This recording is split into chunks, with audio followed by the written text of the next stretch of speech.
What's up, everybody? Today I'm at South Fellowship in Littleton, Colorado, and I got Jake Gosselin going to show you around their tech setup for audio. So let's jump in.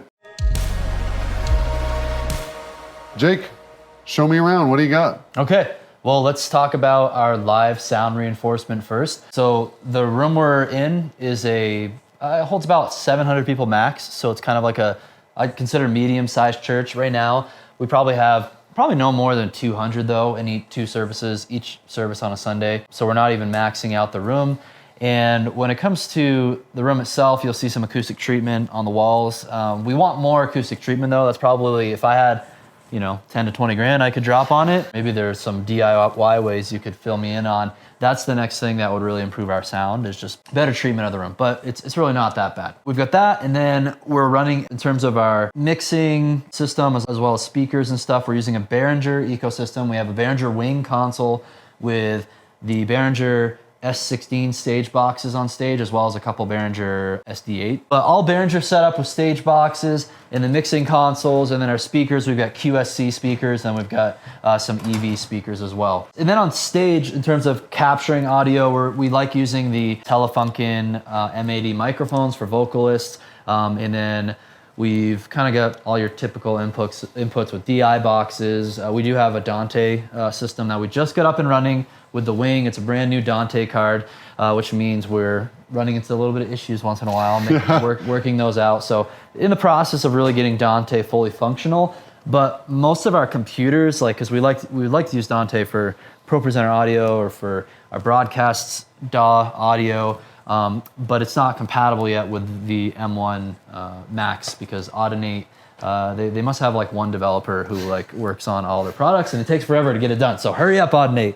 I want Dante to work with M1 Max. And then we've got the Behringer Wing right here, and this is it really is my number one favorite mixing console for churches about our size, or even probably smaller. Especially when you got 48 stereo input channels, you got 16 buses, stereo buses, lots of built-in effects, and not just a large effects rack, which I think has 16 effects, but also every channel you can change it between the regular EQs and fancy EQs that emulate an SSL EQ, or even with compressors, you can have LA compressors. It kind of there's a ton of cool features that usually you'd only see these plugins, like the Waves plugins or something like that you would install on a DAW. You get it in the Wing, even the auto-tune, even though it's not the strongest auto-tune in the world. So that's our Wing console. Highly, highly recommend, especially if you're coming from a Behringer ecosystem already, because you don't have to update a ton of your stage boxes or monitor mixers. It's all compatible with this over AES-50. And then while we're talking about AES-50, of course we use that for our stage boxes, but we also got a AES-50 to USB converter that we're actually using for our broadcast DAW back here. All right. So that's how we're getting the 48 channels from our AES-50 network from the mixing console. We use the C port. So this has 3 ports on it: AES-50A, AES-50B, AES-50C, and each one of them does 48 in and out. So we're able to send 48 channels of raw audio from the stage boxes to this computer back here. That's getting processed in Ableton Live, and then actually gets sent back to the mixing console over AES-50, our master broadcast mix. And this is where our digital to analog conversion happens. So we're just using 2 of the XLR outputs on this board to get the audio to a video switcher. Okay. And that's where we sync video and audio. So all your preamp control is coming from here over AES-50, so it's remote control. The preamps are up on stage. Yep. Then it's going from AES-50A and maybe B. Yep. And then out AES-50C over here, and then back through same AES-50C over here to do analog out here to then go to the broadcast encoder. Yeah. Yeah, when Dante does work with these computers, it would be nice to actually just send our broadcast out over the Dante network to get some of those AVO adapters that go from Ethernet to XLR to get into the ATEM. That would be kind of a nice way to clean that up. But actually, I don't mind putting it back in here, because we can, actually monitor our broadcast mix from Ableton at our mixing console as well. Yeah. That's one thing I've just learned. Like, routing's a big deal, but it's not one of those things you think about when you first get into mix engineering.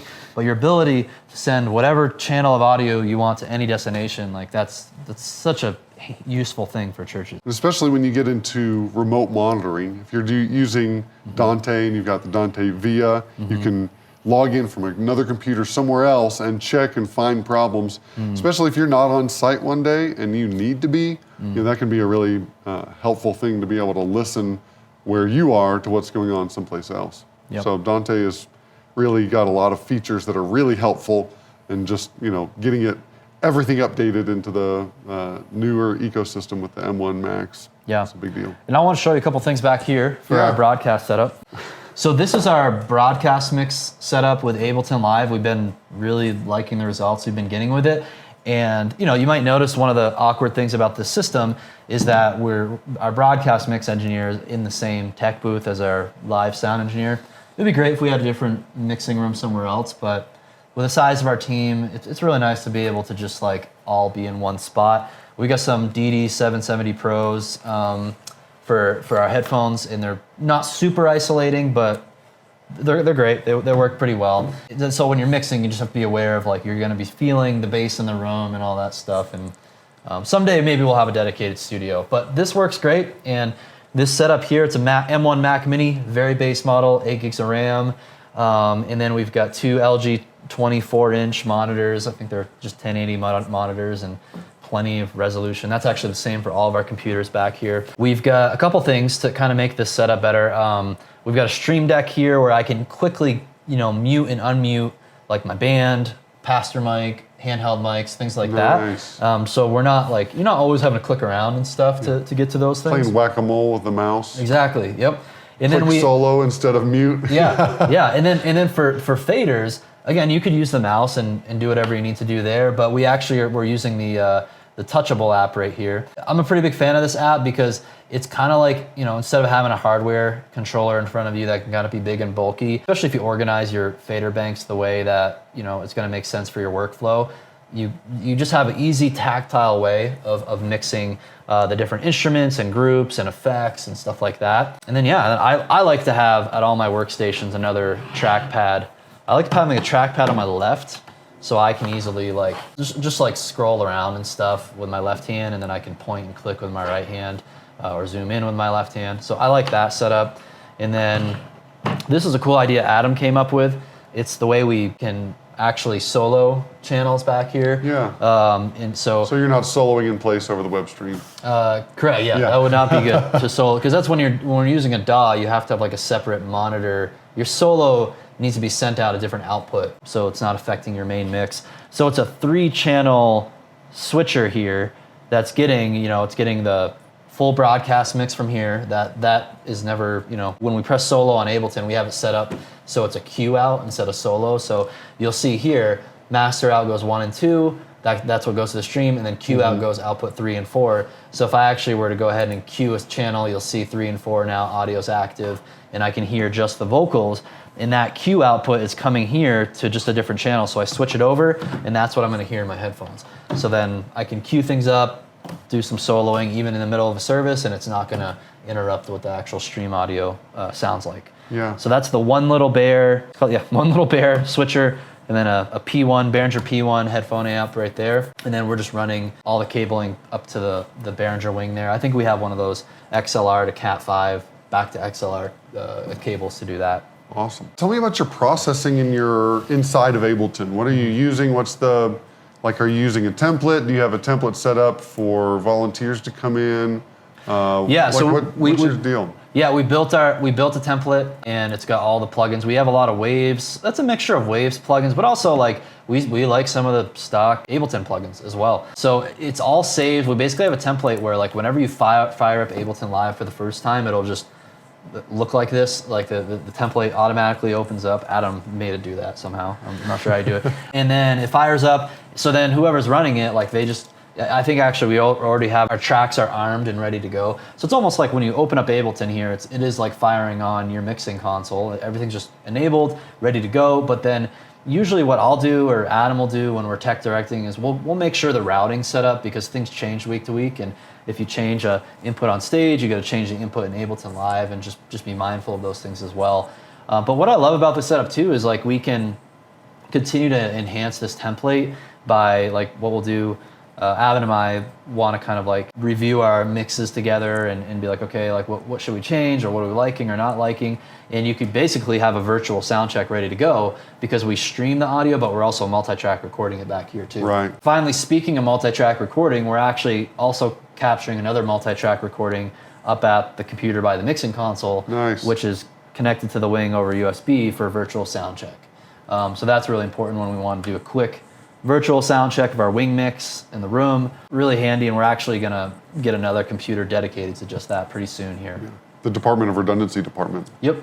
Yeah. 5 multi-track recordings. Well, if you have one, you have none. If you have 2, you have 1. Yep, exactly. Yeah. Very cool. What are you doing for hard drive storage for all the multi-track files that you're doing? And do you keep those for a long time, or do you dump them quickly? Yeah. As long as you know there were no problems the previous week, are you dumping that, or are you hanging on to stuff for a while? Yeah, so I have a 2 terabyte G drive. It's a solid state G drive that's plugged in. I wonder what the capacity is at, because we've been recording service now for, probably since March or so. Now it's September. It's got about 5 gigs available, so that means we should start deleting stuff, Adam. That tells you, like, we there's a lot of old sessions on here that we can go ahead all the way back to like February. So I guess while I'm doing this now, yeah, why not, right? And we'll just regret it later for some reason. So for us, we're not deleting anything, obviously. Right. Until somebody asks and you say, oh yeah, I do need to take out the trash. Yeah, exactly.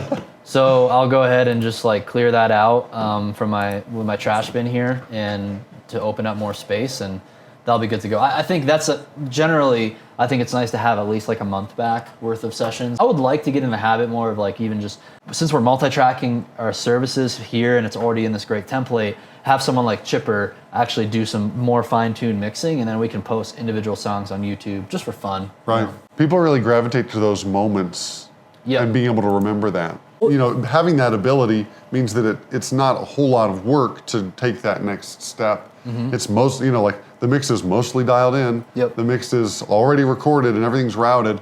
It's just a matter of the fine tuning. So it's a great opportunity for a lot of churches. Yeah, we have all the videos cut already. We put so much work into this, and it's like sometimes the music, in a long live stream, people aren't gonna like listen to a song, but I think they'd be more apt to listen to it if it was like an individual song just showing up on their recommended. So with the Dante stuff, are you going through a switcher back here as well? Like some of the Dante infrastructure? It's just, Adam, we're just using the network that the church already has. Right? You're just piggybacking on the church network to do the Dante? Our Dante network is in its infancy.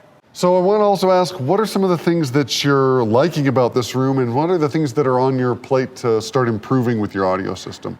Yeah, like I touched on it earlier, like when it comes to treatment, I think we just need more absorption or whatever. I'm curious to hear what you think, because when I clap, there's quite a few reflections going on in here that I just want it, as a sound engineer, I would prefer it to be pretty dead. Maybe not like completely dead that like the congregation, like you can't hear them. But I'm really curious, now that you mixed here on a full Sunday, what were you hearing? How could we improve some of these things with the acoustic treatment? Maybe someday we could get into better speaker placement as well, but what are your thoughts? One of the things that a lot of churches struggle with in acoustic treatment is just how much it costs, because they see it as an extra thing that might not make that big of a difference. But like in my church in the lobby, we just put 1-inch thick panels along the ceiling, straight glued up to the ceiling, and that made a huge difference for the intelligibility of our gathering spot. It's got a pretty low ceiling to begin with. It's not a big vaulted ceiling, but the amount of difference that made,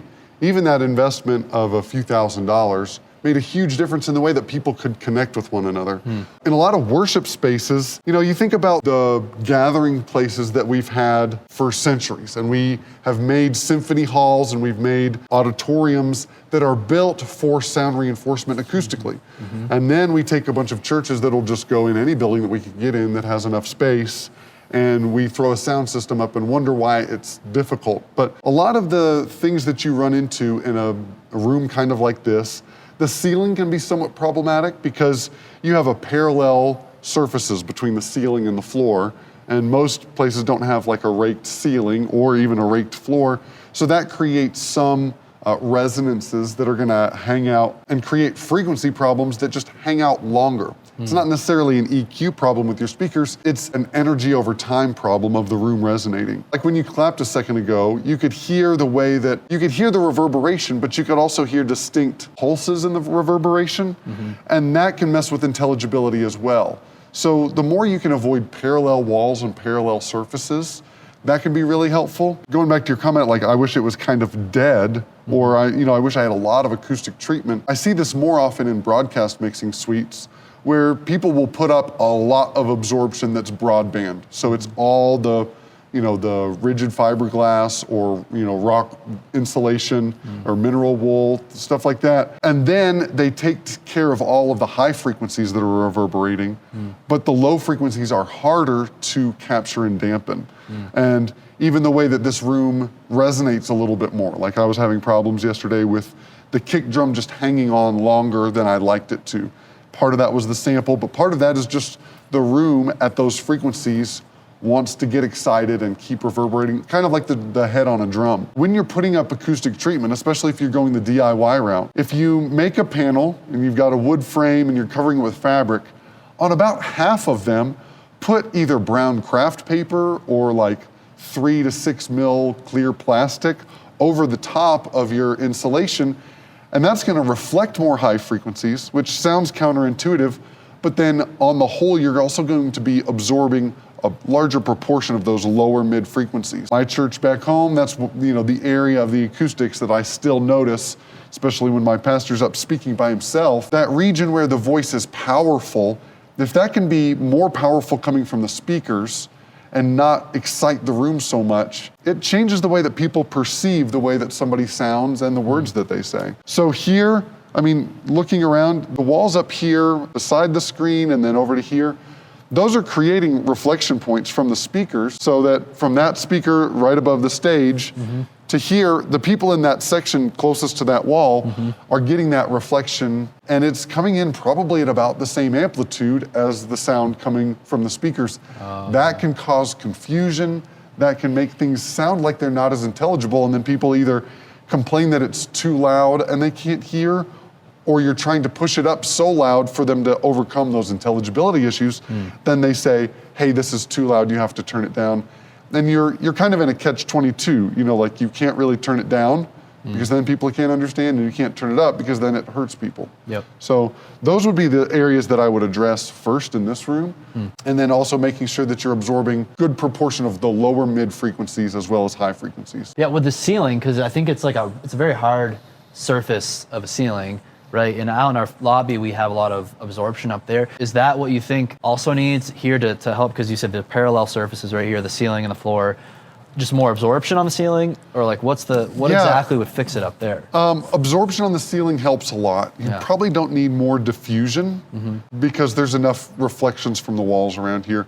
But if you were gonna be targeted about it, even putting absorption just in front of the speakers, so that as that speaker, like the speaker's directionality is not perfect, right? So even though its high frequencies are pointed in one direction, you've all been behind a speaker and still heard the lower frequencies from that. Yeah. So if you could absorb above the speaker and in front of it, in that space, that would take care of a lot of the reflections so that you're getting more focused energy from that speaker going where you want it. Last tip I want to get from you is around crowd mics. So right now we just have 2 shotgun mics that are kind of right above that stage platform, pointed out here, but like we're not super pleased with the results that we're getting there. Like it's picking too much bleed from the front speakers, from the PA. So like if you were to crowd mic this room, 2 to maybe even 4 mics, how would you do it? Where would you place them? Yeah. So the thing with crowd mics, especially if you've got shotgun mics or a hypercardioid microphone, the sides of those will reject a lot of sound. So you could put them even close to speakers, but as long as you have that side that is most rejecting, then you can get the most or the best signal to noise ratio out of those crowd mics. Another thing that some people don't recognize, or that their expectations are higher than what they might be, is a lot of churches, people really aren't that loud. And sometimes people do sing, and it's a wonderful moment when you're on stage leading, you're playing guitar or you're worship leading, and you hear the people singing back to you. That's one thing that people often dislike about in your monitors. They can't hear the crowd interaction. They feel like they're stuck in a tin can. Those crowd mics, when they're pointed in the right space and people are actually participating, people are actually singing loud, that's the other essential ingredient. So a lot of times, like if I was gonna put them, I would put them about the same plane as that front row of speakers. Okay. And I would point them down at like a 45 these degrees. speakers here or the very front? I would do the very front Yep. ones. Okay. Because the timing is gonna be best with those. Okay. These speakers back here are gonna be delayed a little bit, and the less timing issues we can get in our monitoring system, the better. Yeah. And pointed down, maybe at about 45-degree angle, and pointed toward the middle of a seating area. Okay. One thing that really helps is having a laser pointer that you can just put right along the side of the mic. Because whenever I'm up in a lift and I'm trying to point a microphone, I can't really tell exactly where it's pointing. Yeah. Just grab that mic and have the laser pointer in your hand, squeeze that button, you can tell exactly where it's pointing. And you can point toward the middle of a seating area. That microphone's pickup pattern is pretty narrow, so you don't want to point it right at the front because then you're just going to be getting, the area you're picking up is mostly just in front of everybody. You want to get to where the sound source is and be in the middle of that. Tell me about your speaker configuration right now and what you might want to change for that in the future. I know you weren't like thrilled with how they're arranged with the stereo field and placement and all that. Speak into that a little bit. Yeah, so we've got 4 QSCs kind of closer to the stage, and then we got 4 EV speakers here towards the back of the auditorium. The way the stereo arrangement of them actually doesn't make a whole lot of sense. So it's left, right, left. I don't really know why it's wired that way. We could actually, we've just one of those projects where it's like we got to get a half day to get up there and redo it. It wouldn't be too difficult to the inertia is a real thing. Yeah, so I just I don't know, I think there's a local AV company came in, who knows, 5-6 years ago and hung those, and it's not bad. It's just I just wonder, there's definitely some hot spots and dead spots when you walk around the room. It's just what if we were to add another 4 speakers to this room, where would we put them?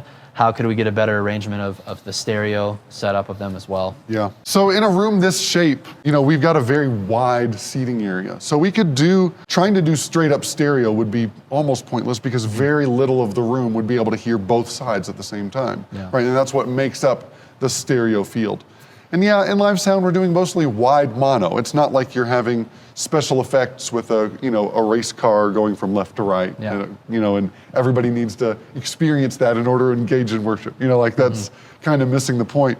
But I think even reconfiguring it to be LR, the way that it is, if we just flip-flopped the inputs to some of those speakers, that might help so that more seating area is getting 2 different speakers converging where they're sitting. The delays are also tricky to do when you're doing a stereo field as well. So, because the delays are just augmenting what you're hearing from the main speakers. They should just be more conspicuous when they're off than when they're on. Sometimes they can just feel it feels disconcerting when your delay speaker is so loud and so clear, but you're seeing somebody from further away. So I didn't notice any level oddities with the delay speakers in here, but then also making sure that there's good full range coverage at the mixing console. When you get to hear exactly what it's like there as it is down here, you don't have to translate as much. And you're always gonna have to translate a little bit. There's gonna be differences on how much high frequencies and really the low frequencies that you're getting right at the mixing board. But the less you have to think about what you have to make sound weird in order for it to be normal somewhere else, that's gonna make a big difference. So making sure that even if you move these delay clusters so that they're further back and pointed straight at the sound booth, even if there's wasted energy that's just being pointed at acoustic panels that are on the back wall, when your sound tech hears from back there what it's like on row 3, they're gonna have a lot easier time making people happy. Yesterday I was mixing in here, there were some complaints that it was too loud. And I'm okay with that. I told him he is fully initiated on the sound team. You're not initiated until you get the loud sound complaints. And I was, asking questions like, hey, am I in the ballpark? Is this what fits your congregation? So it wasn't extremely too loud. I wasn't making waves. I think you just got excited the second service. I didn't notice it during rehearsal and first service as much, but I was like, second service, I was like, I think we're gonna get a complaint or two. But I want to let you do your thing. Yeah, but one of the things that I noticed, especially when the pastor came up and he was speaking, and I thought to myself, this sounds a little bit dull to me, but I think it might be normal because they've got it pretty dialed in. It's the most, arguably one of the most important inputs you have. I didn't think they were going to neglect to make that sound really good. So I popped down out of the sound booth and walked, 10 feet over here, and alas, I can hear high frequencies again. I'm like, okay, that was the point where it clicked in my mind.